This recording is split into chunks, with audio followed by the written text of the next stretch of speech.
আমরা এখন আছি চট্টগ্রামের হজরতে শাহ সুলতানুল আউলিয়া বাইজিদ বুস্তামি কুদ্দিসা সিরুহুল আজিজ সাহেবের দরগা শরীফের পাশেই 12 আউলিয়ার আস্তানা শরীফের এখানে আজ থেকে প্রায় 1200 বছর পূর্বে আল্লাহ তাআলার 12 জন আউলিয়া এসে এখানে মানুষের ঈমান, মানুষের আমল কিভাবে পরিশুদ্ধ করা যায়, মানুষদেরকে ঈমানের দিকে কিভাবে আহ্বান করা যায়, ইসলাম কিভাবে প্রচার করা যায় সেটা আল্লাহর আউলিয়াগণ বসে পরামর্শ করেছিলেন। সেই জায়গাটি আজও পর্যন্ত বরকত হাসিলের জন্য আল্লাহর ওলিদের প্রেমিক যারা, নবী রাসূলদের প্রেমিক যারা, তারা এখানে জিয়ারত করতে আসেন, বরকত হাসিল করেন। কেননা এই সকল স্থানে দোয়া করলে আল্লাহ তাআলা সেই দোয়া কবুল করেন মর্মে বিভিন্ন কিতাবে পাওয়া যায়।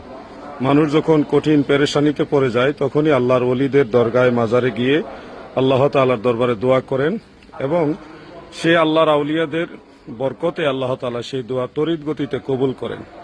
চট্টগ্রামের হজরতে শাহ বাইজিদ বুস্তামি কুদ্দিসা সিরুহুল আজিজ তিনার মাজার শরীফের পাশেই এই 12 আউলিয়ার আস্তানা শরীফ অবস্থিত। কখনো চট্টগ্রামে আসলে আপনারাও এই জায়গাটুকু পরিদর্শন করবেন, জিয়ারত করবেন।